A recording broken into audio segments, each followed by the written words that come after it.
friends, welcome to the Tuesday episode of Shakespeare's Coffee Break. I'm your friendly neighborhood Shakespeare. I'm on my coffee break. In fact, let's start things off with a nice noisy slurp right now. Just good internet audio, I don't care who you are. As you can see by the banner up there, we're pre-recorded today. Although if you're watching this on YouTube or basically at any other time than I normally broadcast it, then it's always pre-recorded for you, so what do you care? Why am I even doing that? No clue. Other than you're not watching it live. So if you're watching it in the normal time slot of 10:35 in the morning, it's not live. You can comment. I won't be able to respond to you live like a person. I'll talk to you in the comments. That's what we'll do. You're probably like, Shakespeare, why are you babbling about this? I don't know. I've had too much coffee today. A lot. So, today, I have a wonderful repeat offender guest. Rodney Hakeem of New York Shakespeare is going to be joining us on the show here today. He is a producer, actor, he's a raconteur. He is a fantastic person. And I am very glad to be a part of his network of folks doing Shakespeare in the world. Also, please support the show by supporting the sponsors, like the Friends of the Colorado Northwest Field Museum. What will you discover this summer? More on that a little bit later. But now let's bring in our guest, Rodney Hakeem of New York Shakespeare! Muppet Arms! Ah, my God, Muppet Arms! Oh my goodness, there he is. How are you, sir? My old. I'm doing fantastic, Shakespeare. How are you today, sir? I'm good. Were you going to call me old right there? I mean, that seems a bit harsh. Well, we want to be politically correct, but, the fact of the matter is that we are celebrating your birthday all month long, and you're in your 400s, so, you're not ready to kick the bucket yet, but, it's a milestone. It's a milestone. Goodness, I feel like you're just taking pot shots at the over 400-year-old guy, and I moisturize, and that's just I'm just letting you know I moisturize. I tell you what, I'm barely a tenth of your age, Shakespeare, but even I am starting to have some of the signs of becoming, shall we say, an older and wiser gentleman. Just this morning, in fact, I had to do something that I thought was only for men of a certain age. I had to have a colonoscopy done this morning. Oh my God! Yeah, believe it or not. Oh no! Yeah, and believe me, it wasn't fun. And especially kind of jarring was that, when you do a medical procedure like that, you're supposed to be under local anesthetic, not even local anesthetic, you're supposed to be completely knocked out. But are you? I thought they didn't knock you out for the colonoscopy. Oh no, they knock you out. But thank God. They use general anesthetic to knock you out. The doctor somehow was aware of the fact that a Shakespeare buff, and that I was going to be appearing on your program today. So in lieu of general anesthetic, he read me Ben Jonson's Volpone until I passed out. At least it wasn't Every Man in His Humor. I mean, that play is not good. So I woke up from the anesthetic. I woke up from the procedure, and thankfully everything was fine. But it's a little bit disturbing when the doctor, not the doctor himself, but the staff. When you're in a medical procedure like that, you expect that the staff has a certain level of decorum and a certain level of gravity to how they deal with the situation. And when you ask, hey, so how did things go? When they say, one guy says to the other, rectum, it nearly killed him. That's not really the way you want to come out of such a procedure. Is that what today's going to be? Just a bunch of dad jokes? I'm here for it. Oh my God. Shakespeare, listen, when people have their coffee breaks, when they go around the water cooler, They don't want to talk about anything serious. They want to talk about rectums. That's the first thing I talk about when I have coffee. let me tell you about my colonoscopy. But like everybody's like, no. I mean, the one time I had a corporate job, there was a guy. He was an old scientist. He wanted to tell everyone about his latest colonoscopy, and I think he just did it as a way to get the coffee room to himself. He just wanted it all by himself. By the way, I do want to, since this is Shakespeare's coffee break, and I am here representing my outfit, New York Shakespeare. I just want to make sure that we have the full-on visual appreciation of what I'm drinking here. This is you're spreading the news. New York. This is New York. Yeah. And watch this. Watch this. We're going to complete the picture here. New York Shakespeare. Oh, I love it. I love it. Right, I so also have that particular little doll here, I think. I think it's the same one. Let me grab it. Yeah. Yeah, here we go. So, oh, there you go. So, so here was something else that was a little bit disturbing about the way today went, is that for me, as a born and bred New Yorker, you have your 4 basic food groups, and as a New Yorker, 3 out of the 4 food groups are coffee, and the 4th being pizza. So I was not able to have any of those thus far today. So I'm really just indulging in this coffee with you. Can I give you a as part of that? Oh, please do. I would be offended if you did not. Please. Oh, that hits the spot. That's just good internet audio. I don't care who you are. It. Oh goodness! So Rodney, yes, sir. You've become one of my online friends. I hope that at some point we are able to meet each other in person. That would be glorious. God willing, the creek don't rise and the vaccines all hold out. But you've become one of my better friends of this last pandemic year, and I have to ask you, what is the state right now of Shakespeare in the time of Murder Hornets? I mean, and I ask that for 2 reasons. One, I think it's a funnier way of addressing the time in which we live, that everyone is aware completely of, like, they know exactly what you're talking about. And 2, I was stung by a hornet this morning, so oh goodness, they started early. It's just like, it's April, and I live in upstate New York. You shouldn't be around yet. It's this actually kind of connects to something that's happening in my sector of the Shakespeare world right now, where there is the preparation for the return to outdoor Shakespeare in New York City. Yeah. In New York, in downstate, in New York City, in Manhattan, where I am, the mayor announced that live performance, whether that's theatrical performances, whether that's comedy clubs or other kind of live performance gatherings, are going to be allowed to return, but in socially distanced formats, much like your socially distanced players, and in a capacity of 33%.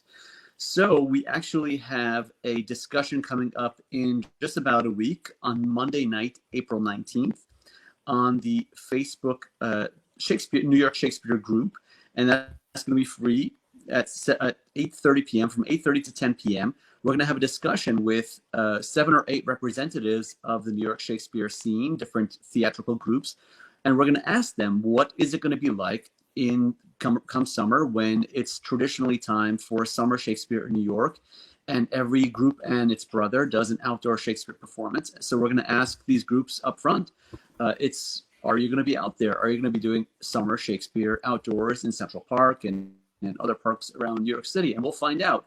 And I think, based on what you're giving me here, I think one of the first questions we have to ask as part of that discussion is, how many murder hornets do you allot to reach 33% capacity in your audience?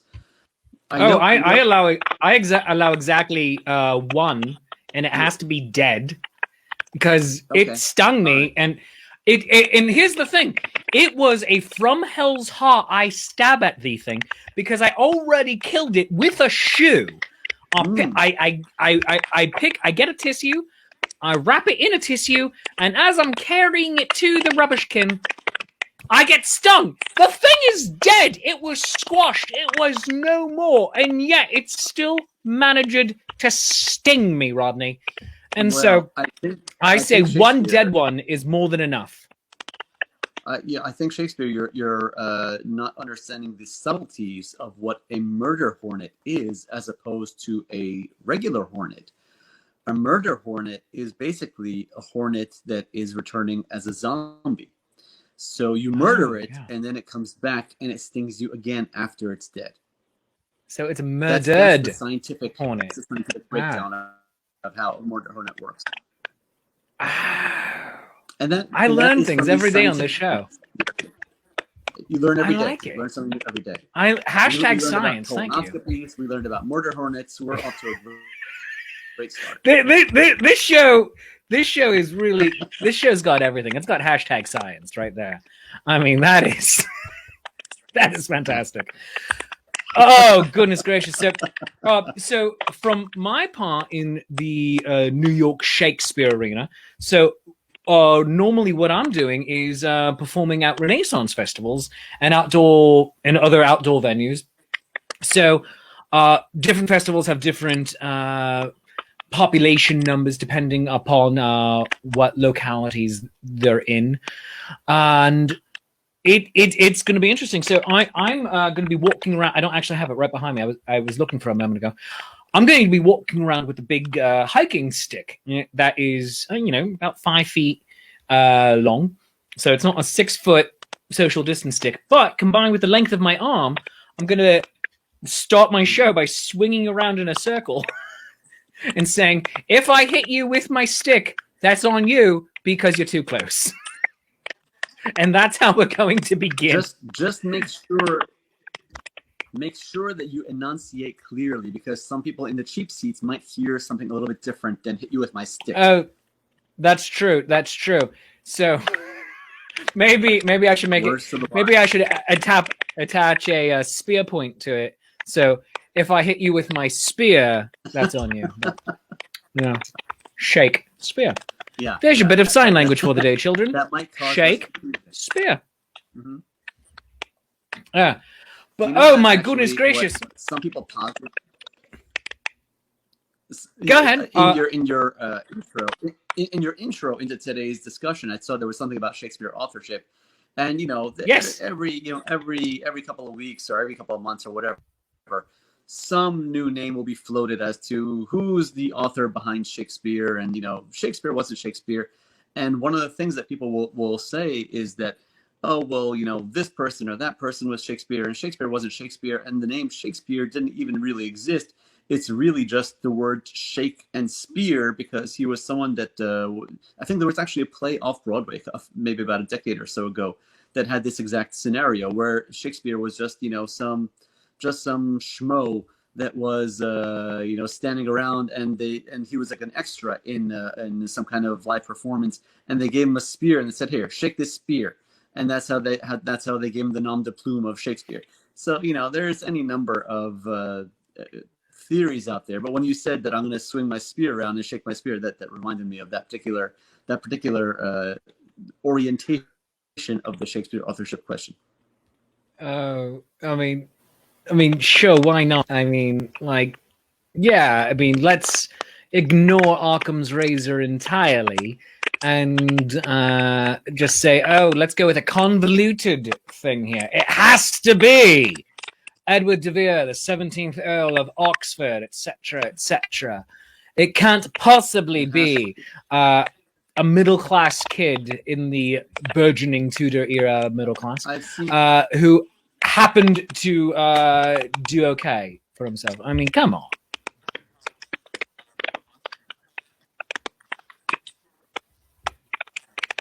Oh, are you talking, Rodney? Yeah, I seem to be having a little bit of a technical difficulty. Oh, am I not coming through? Oh, no, there you are again. Okay, I'm sorry. It seems like I have a poor internet connection. That happens sometimes in the Elizabethan era. Right. The internet's a little bit spotty. But yeah. That is one of the things that we'd like to get into the Enlightenment period as fast as possible so we can get broadband.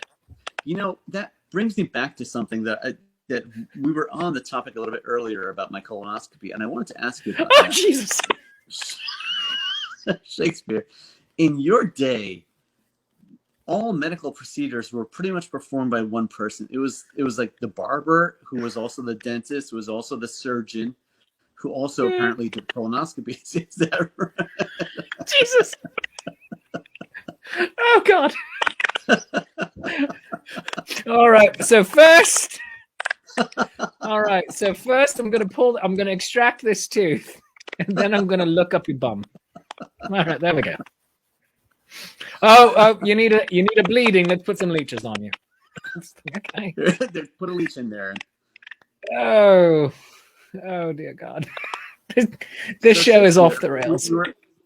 We were talking a few minutes ago about you were asking me about the return to Shakespeare with Murder Hornets. Since you yourself, you mentioned you're going to be returning to live performance at the Renaissance fairs, and you're going to be swinging your spear or your stick around to make sure people are socially distancing. What is that going to be like for you in terms of schedule? Are you going to be doing some live performance and keeping your online presence as well? Yes, actually, yeah. So I get to start testing it out not this weekend about to be upon us, but birthday weekend, April 24 and 25. So I'm going to be I'm going to be down in Smithville, New Jersey, Absecon, right outside Atlantic City. And I'll be performing live in person on the weekend. And then Mondays, Tuesday. So Mondays might be no show, just because of traveling and whatnot, unless I pre-record. And then the social distance. The shameless self-promotion happy hour. That's moved from Fridays to Thursdays in order to allow for traveling. Right. The Thursday writing sonnets with Shakespeare, that's still going to be live. Wednesdays we'll see what we do, but it's going to be a lot more like this, pre-recorded episodes. But also I'll be able to pre-record with some guests in person that will just be able to sit at a table and drink coffee with each other. And do that, because it's going to be grand. So I'm looking forward to recording potentially 1 or 2 episodes next weekend live that I can then just pop into the queue. I'm very glad you mentioned that, Shakespeare, because given that it is your birthday month, and on my social media feeds, on the New York Shakespeare feeds, we've been celebrating Shakespeare's birthday since the beginning of April, and we will continue to do so throughout the month. We have an event that's airing this week with some of our friends over at the Hark Journal. They have their Bard's Birthday Bash event, and that'll be available on our channels. We have this wonderful interview with you that's airing, and we'll share that on our channels as well. Next week, as I mentioned, we have our outdoor Shakespeare discussion, and that's all at the Facebook New York Shakespeare group. And then later this month, we have our very first masterclass, and that's with Stephen Birdman of New York Classical, one of the finest classical theater groups in New York. But the through line of all of that is that we are celebrating your birthday all month long.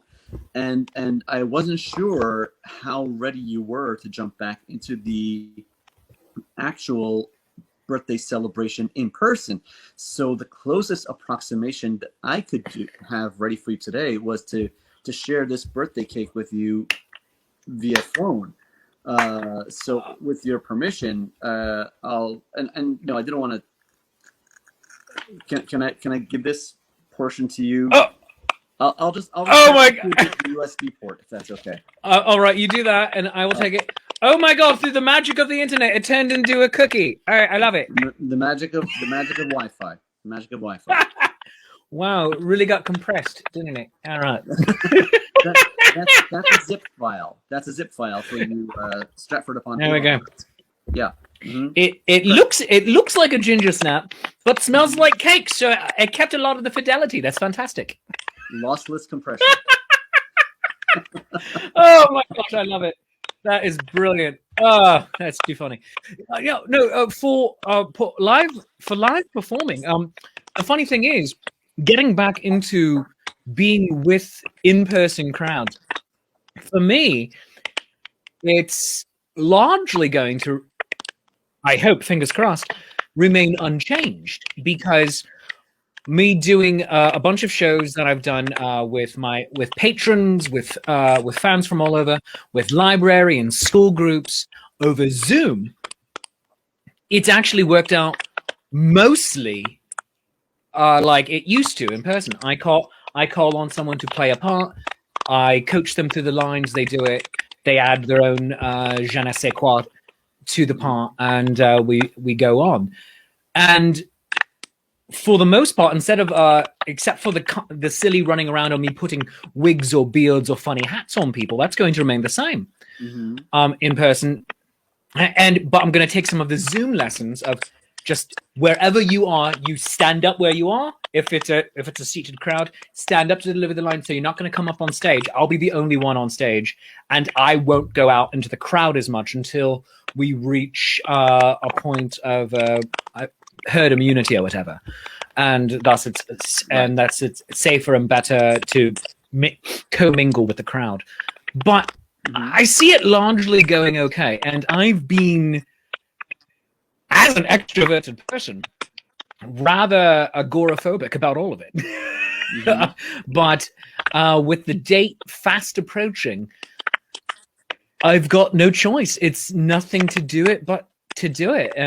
But it's funny because it's the biggest, most elongated case of stage fright I've had since I was probably 8 years old. You know, and it's nuts. really funny you mentioned that, Shakespeare, because one of the things that, I don't do as much of the performative aspect of things today as I used to. I used to be very much more involved in the performance aspect of Shakespeare. Whereas these days I'm more, working as a producer and facilitating discussions and things like that. But when I was a performer, one of the things that I prided myself on was that I seldom ever got stage fright. I was always very free and open about performing on stage, and I didn't really have to worry about stage fright. And in this past year, in the COVID year, whether it's something to do with COVID or whether it's just the fact that I haven't performed as much as I used to in the past couple of decades, there was a couple of occasions where I was called upon to perform something, and all of a sudden I got these butterflies in my stomach, and I wasn't sure if it was murder hornets or if it was stage fright. And I think it might have been both. I think it might have been murder hornets that caused stage fright, and that's again from the science of New York Shakespeare. Yeah, absolutely. It's a fun and weird thing, because to one extent it reminds me I'm alive doing it. I mean, and I'm very grateful to hear it. But one of the very first plays I ever did, the assistant director sat down with the whole cast during Tech Week. He says, anybody who's nervous about tomorrow night? And about 3 hands went up, mine being one of them. I was 10 or 11. And he said, the rest of you are lying. He says, even if this feels like old hat to you, there should be some level of butterflies in your stomach before opening night. He says, and if there's not, you're doing something wrong, and I don't want to share the stage with you. And he says, so I ask you again, who's nervous about tomorrow night? And every hand went up. And he goes, that's better, that's right. He goes, because the jitters keep you on your toes and prevent you from falling into terrible grooves. And I feel that and I'm fully vaccinated, so I'm incredibly lucky for that. But these extra worries, these extra fears that we have at the moment are hopefully going to make the show feel more alive than ever before. Absolutely. All right, it's very frenetic. It's very in the moment.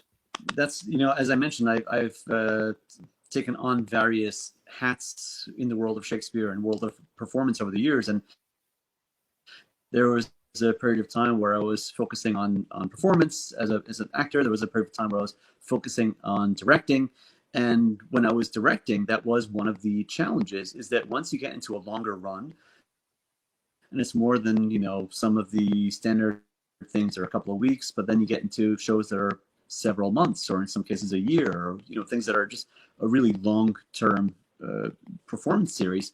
And in those situations, it is very, very common that people fall into rote. They fall into habitual presentation, and you lose that spontaneity, that, as you say, the butterflies in the stomach, that excitement of doing it for the first time. And you have to reinvent every time you go on stage a way to keep it fresh and to re-explore what those relationships are and what those dynamics are, and not anticipate everything that's going to happen before it happens, to actually live it in the moment and make it fresh and exciting every night. Absolutely. It's and a thing that every performer needs to keep in mind is every show is somebody's first show.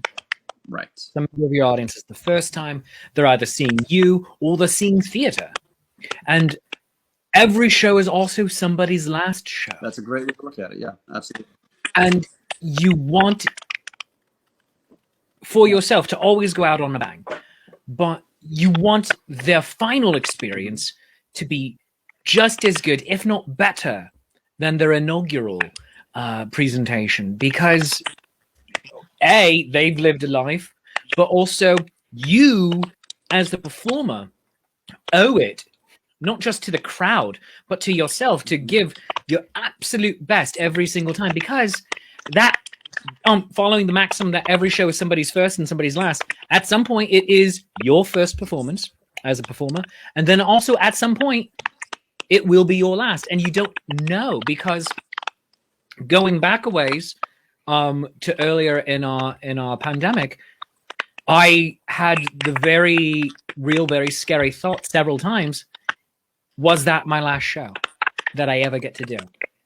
Right. And I didn't know. I mean, and we've moved online and had a wonderful good run doing this, but you just don't know. So you owe it as just a professional, and as professional, I don't mean necessarily even someone who is fortunate enough to do this for a living. I mean with professional mindset, that I'm giving you my absolute best, and you can be an amateur and give a professional performance, people. So no shade is being thrown on that at all. Yeah, I mean, some of the best theater I've ever seen was community theater productions. Absolutely. In those cases, that's where some of the people are the most heartfelt, and you know, they do it out of just the love of the craft, as opposed to not that people that are on Broadway or, you know, wherever don't love it, but there's sometimes there's a certain level of commitment to someone who, that's the only place where they can express that artistic side of their personality. But even, you know, you were mentioning how it can be the first or last performance. You know, in the current day and age where right now we're all on Zoom, and as you mentioned before, we're just starting to get back to live performance.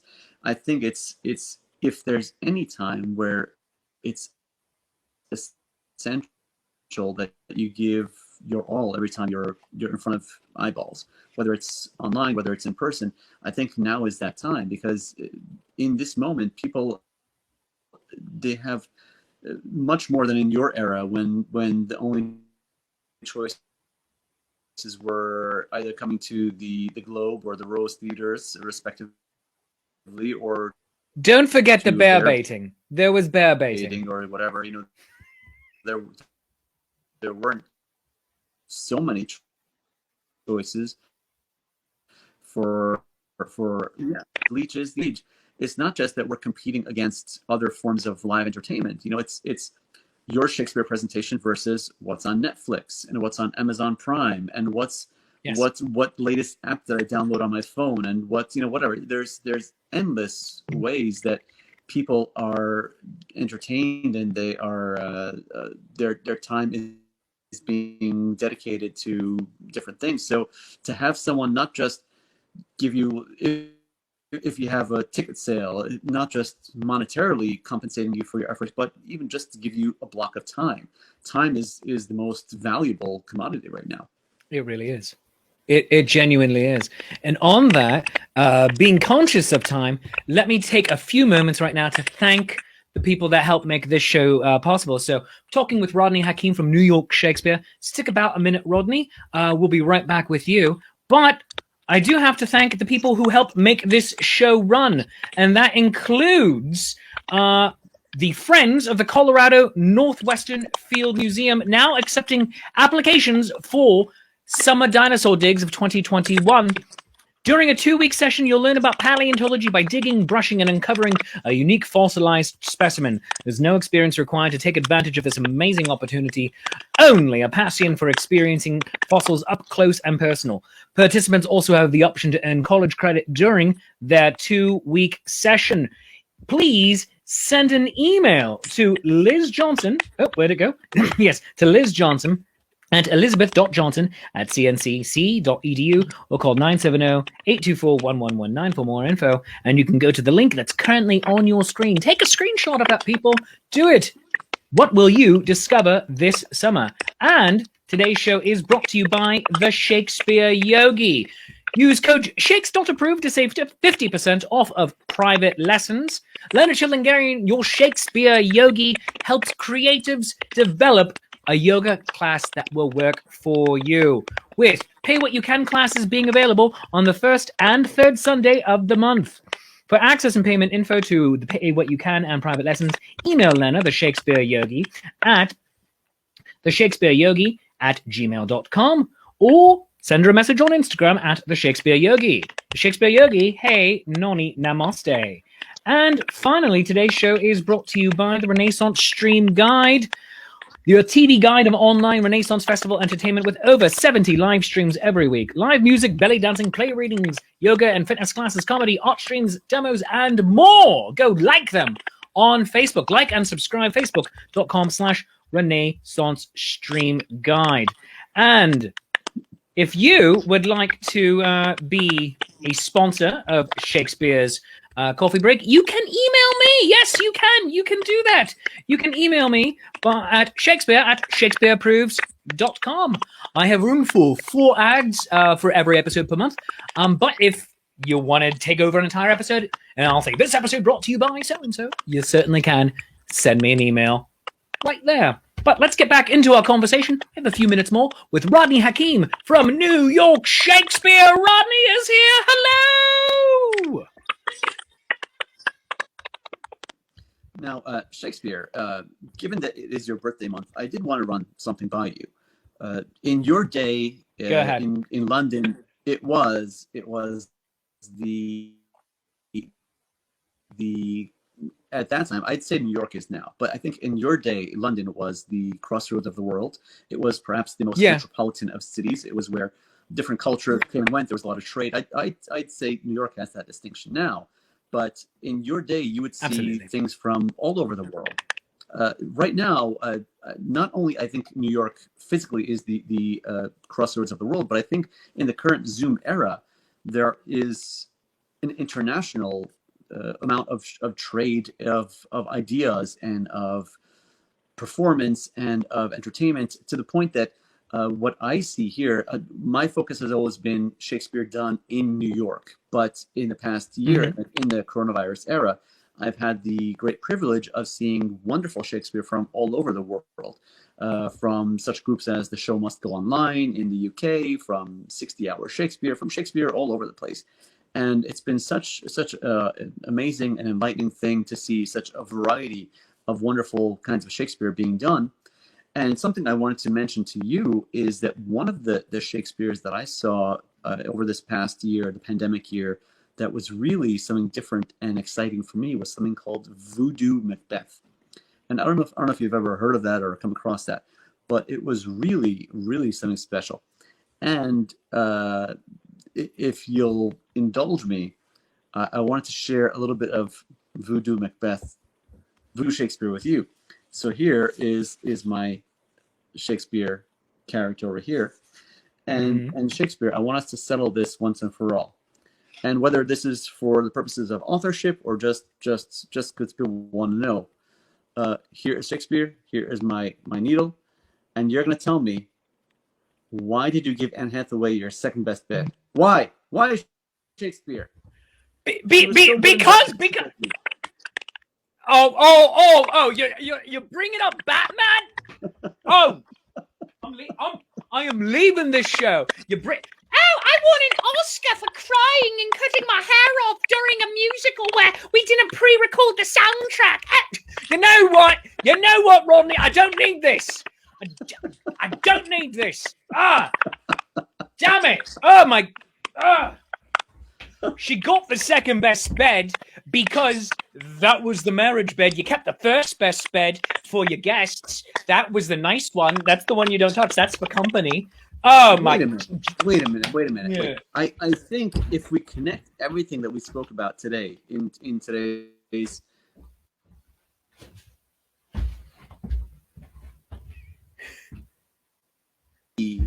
Could it be, Shakespeare, that the first best bed was the one on which you were in repose when you had your haircut and your tooth pulled and your colonoscopy?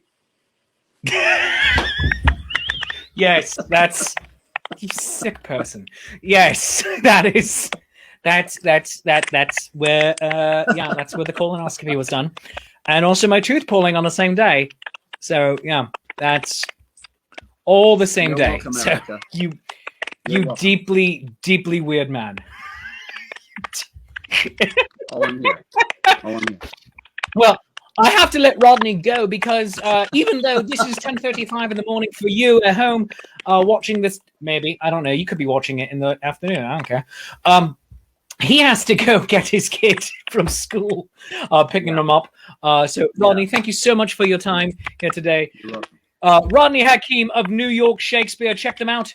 NewYorkShakespeare.com. Facebook, NY Shakespeare. Twitter at NY Shakespeare, Instagram, New York Shakespeare. Rodney, thank you so very much for joining the show today. And friends, this has been Shakespeare's Coffee Break today. I'm your friendly neighborhood Shakespeare. If you felt the show was half as good as I think it was, then I enjoyed it twice as much as you do, and that's called math. That being the case, whatever you feel the show is worth, a 1, a 5, a 10, for a 50, we'll do a colonoscopy for you in your front garden. Throw it into my hat, buy a cup of coffee at coffee.com/Shakespeare. That's ko-fi.com/Shakespeare. Or become a Patreon of the arts at patreon.com/Shakespeare. And that's about it. So until next time, friends, I love you. You love me. There is mutual glorious affection. Good night, Seattle. Bye-bye.